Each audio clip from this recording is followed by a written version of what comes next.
sure I want to smell what's in them, you know. Or, you know, if you eat brains, you don't want to hear all the little electronics going on.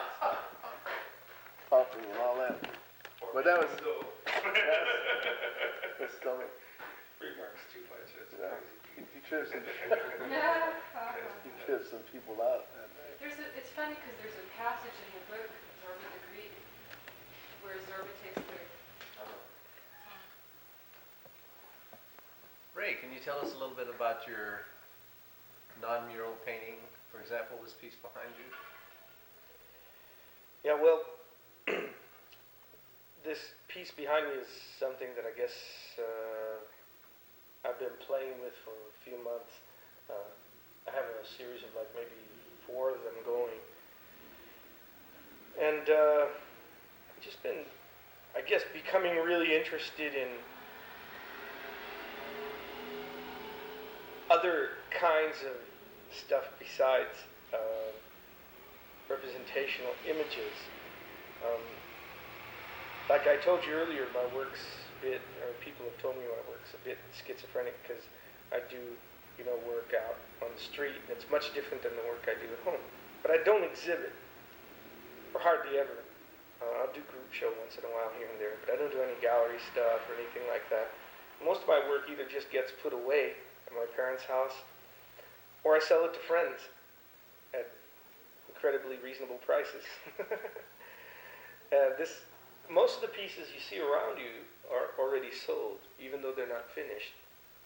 And like I said, I don't make a lot of money off of them, but I do make sure that they go to places where they're going to get a good home, right? Just like a puppy and stuff. The personal work, the newest stuff is what you pointed out behind me, is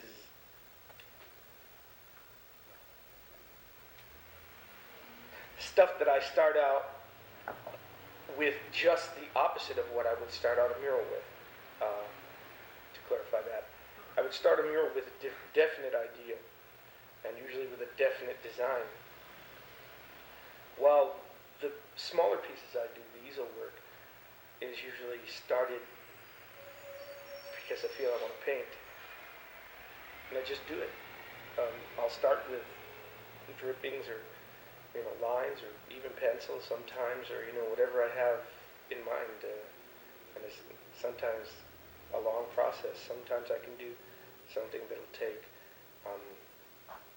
maybe 2 or 3 hours. It doesn't matter on the size of the piece. And then sometimes a piece will take 2 or 3 years to finish. It's not a matter of technique or any kind of fancy approach to painting. It's just that I don't feel I'm finished with a piece until I feel I'm finished with it. And it could be a matter of hours or a matter of days or years even. Does this have any meaning yet? Has it started to take shape? I think there's some real internal stuff there, yeah. I think both figures in the piece are me. They're both part of me, a real important part. One's kind of more open than the other. One's kind of almost embryonic. The other is wide open, vulnerable maybe even, Yet they have this kind of mold that they fit in, that they're trying to break open, It's kind of a psychological mess in a way. Sometimes I read a lot of stuff into the paintings after I've been working on them, and that determines a lot whether I'm going to leave them the way they are or how they will eventually look. What I think about them both in terms of painterly or aesthetic satisfaction and psychology. What about the colors? Yeah, lots of people have talked about the colors I use. I think my colors are pretty kind of consistent in my small work. It's pretty obvious. I use a lot of warm tones, and I don't know why. It just happens. I've almost tried to force myself to use other stuff, other colors, other kinds of feelings, and it always comes back to the same thing. I think a lot of it's a heavy influence out of the mural work. I always see the small work as studies for the larger work. That may be hard to understand since it's so much different, but maybe kind of like exercises before a long hike or a run or a marathon or something, you know. I see them as, getting up to it, getting ready, you know, kind of like Jaws. You want to take us around and show us some of the work? Sure, yeah, let's go. Definitely had to be Chicano sentido and Chicano art, whether it was an abstract piece or, representational piece or photorealistic, whatever the shit, there had to be some kind of sentido behind it. And if someone felt they were not Chicano, and they did a piece, and then someone else labeled it Chicano art because this person was only, that's not Chicano art to me. And we're getting into a little hassle about that. Then it led to other things. I don't even remember. I like to drink, so he was serving me scotches and I was sipping them down. So I probably said nonsensical shit too, but we had a good time. I did. I don't know if he did. I had the sense Chicano art, There's got to be some kind of content and a consciousness, intent. And for Spanish surname artists who choose to do other things, then that's fine, But I don't think that their work should be categorized as Chicano art. Yeah, Chicano art's a real specific And kind of... the artist determines that, not anybody else. The artist determines that. Yeah, I think the idea of art critics having that much power is really... I think people have criticized Schiffer on the wrong level. I don't think the stuff like that happened at Santa Cruz was a very good criticism, because there's always an easy way to back out of that. She always covers herself very well, and I like Schiffer. She's a very good friend of mine for a long time of his work. I just think that he had just what he was criticizing about the Mexican muralists, in terms of people following them. The same thing happened. All those dudes in Mexico now, they're all doing the same shit, but it's all semi-European Latino art. Absolutely, They're getting away from their national consciousness. Getting away from their own and start doing it. Yeah. They don't have to be doing a whole bunch of little sketches and planning and stuff. They can just boom, simultaneous stuff. Guess you guys are ready. Yeah. Why don't you tell us a little bit about this painting here? Well, started working on this, I guess it's 1978, and I think it's almost done. It's got a little ways to go yet, but I've been working on it a while. It's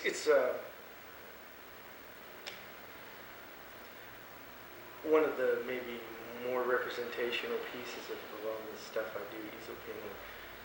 It's titled The Eagle Dance, Native American Eagle Dance. And, well, that's pretty much what it is. It's kind of a combination or coming together of the earth and the wind and fire and plants and man and animal and all those things together. And all those things are there. It's just more or less a more thoughtful piece, I guess, than some of the stuff I do with easel painting. There are a lot of images there, and they're interlaced and overlapping and all that stuff.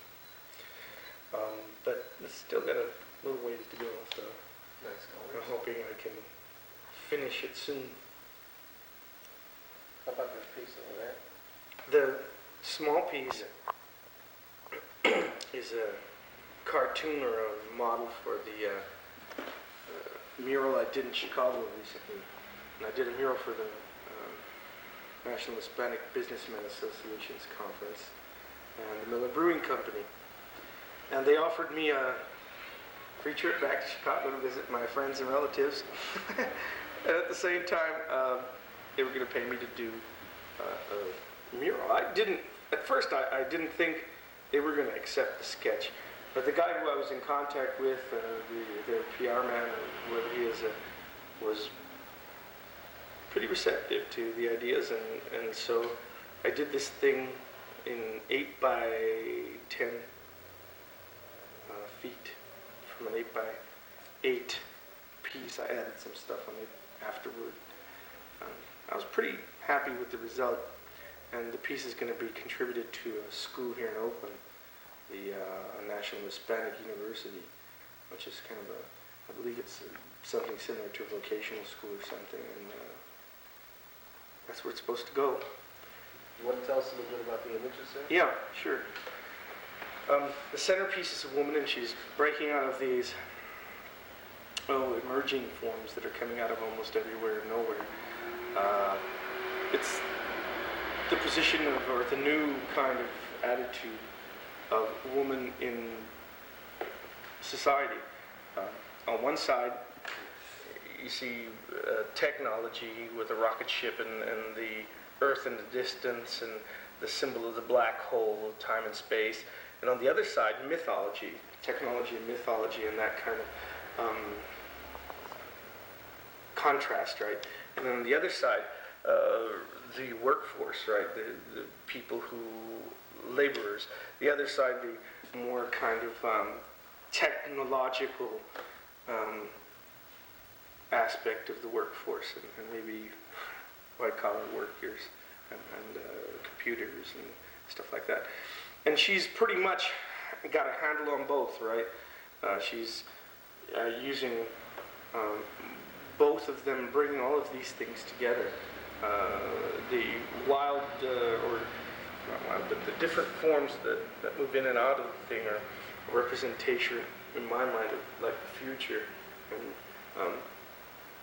the emergence of a new kind of people, society, technology, mythology, bureaucracy. Why did you pick Maybe just a whole new kind of world. Pardon? what central figure? Well, specifically for that reason, I think that the women are playing a real important new role in society, and it's going to be an important change in what direction we take politically, economically, a whole bit.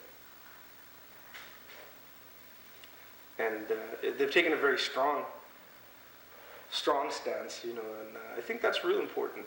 That's why the woman in the piece looks as strong as she does and has more or less a control over the situation.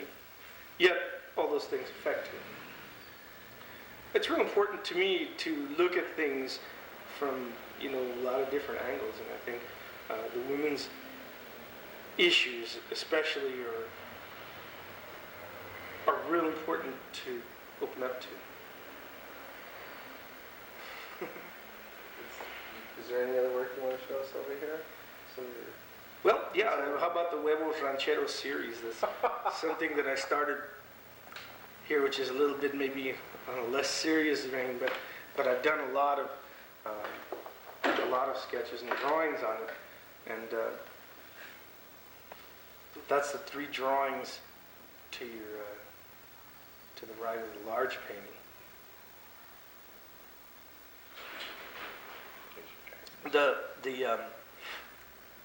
The series started with,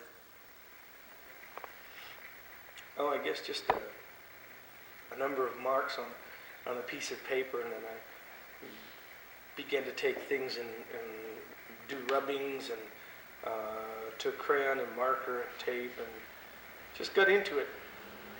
I'm not sure how it came about, the Huevos Rancheros idea, but it did. It might have been hungry, or, you know, might have just felt my huevos, I don't know, I'm not sure. Is there going to be a larger But it piece happened. after that? Yeah, I think so eventually. I did about 20 of those actually, and there's a bunch of different ones around. There's some lying on the table, on the drafting table, and then there's those 3 on the wall. And out of them emerged a women's series. It's kind of unusual. A series of stuff I've been doing on women, and there's one up on the couch, and there's one in the show at San Jose State coming up this November. So yeah, I guess a lot of my work just kind of comes out of the other work, the earlier work, and the mural work affects this work just as much as this work affects the mural work. And they're both just as strong. Do you do anything like this on murals at all, or is this just totally non-mural work? Yeah, this is real different. Like I said, it's just not, it doesn't, The only thing it has to do with murals is that I feel it's an exercise or a study for murals. That's about it. I don't think I'd ever do a mural like that, but who knows? Might sometime.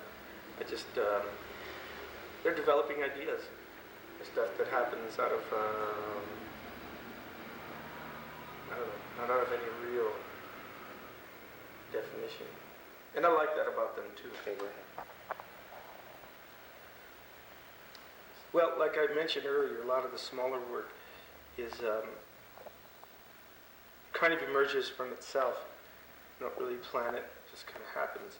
So out of this Huevos Rancheros series, there were a number of smaller drawings that I had done and become real interested in, maybe just because they were fun, I don't know. And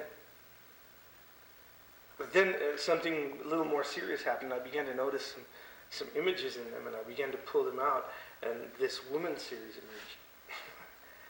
and it came out real strong. This is one example, or two examples, but there are a couple of pieces that, one piece in particular that's at the show in San Jose that's real obvious, and it just kind of began to pop out. And a lot of my work happens that way. The paintings especially, work will just kind of emerge from the surface. It's not necessarily stuff that I've planned on or that I really want to pull out of it, I don't think. What about the other piece? The other piece is a little less representational, but at the same time I feel it's just as strong and just as much part of this series that I'm doing as the others. I want to do at least 20 of these small drawings, and this is about the smallest I've worked in maybe 10 years. I've not done anything that small, at least 10 years, maybe, I don't know, longer, but I'm real excited about the whole idea of just getting that intimate with a piece of paper again. It's not happened to me for a long time. And I think it's important to all of my work, not just the easel paintings, but to the murals too. It's a good learning process. So I guess I kind of feel like I'm in the middle of a period, a stage, where I'm changing. My work's changing and I'm developing to another level of some sort. Hope it's a good one.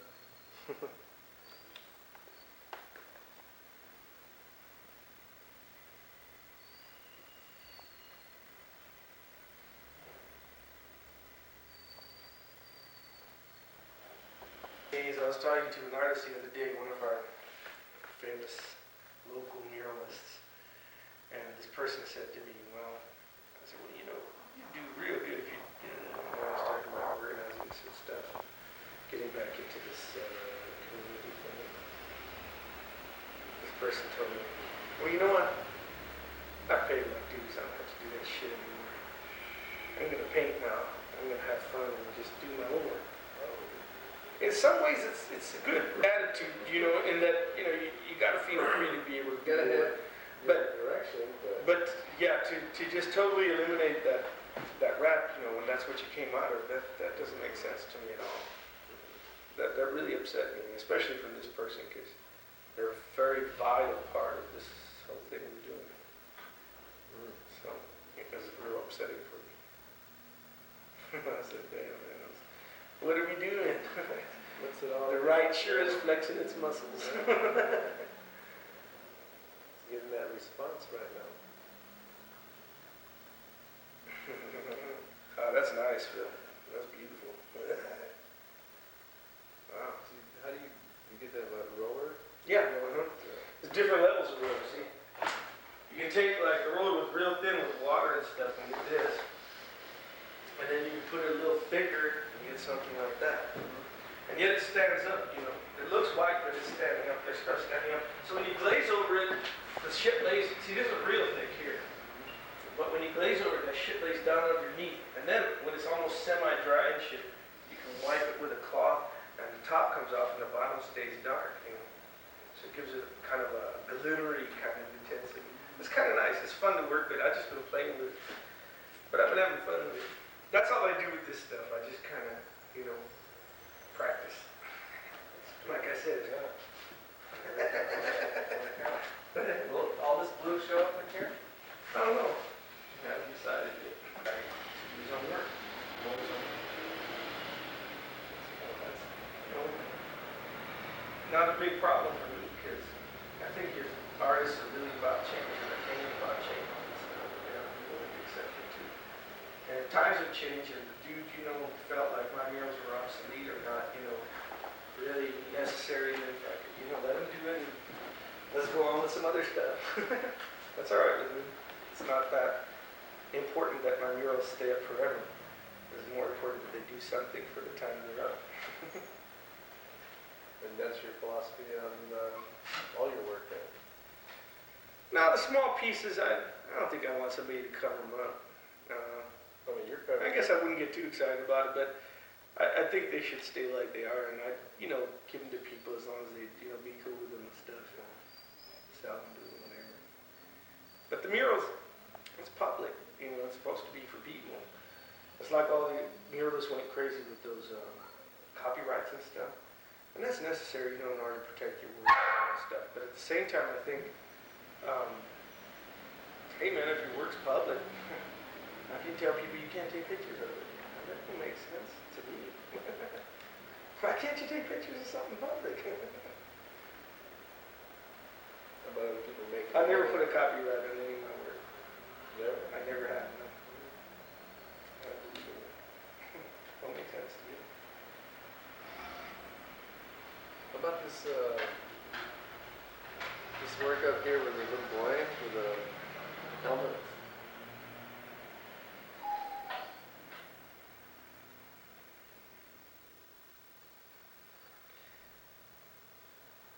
I guess that's something I've seen before.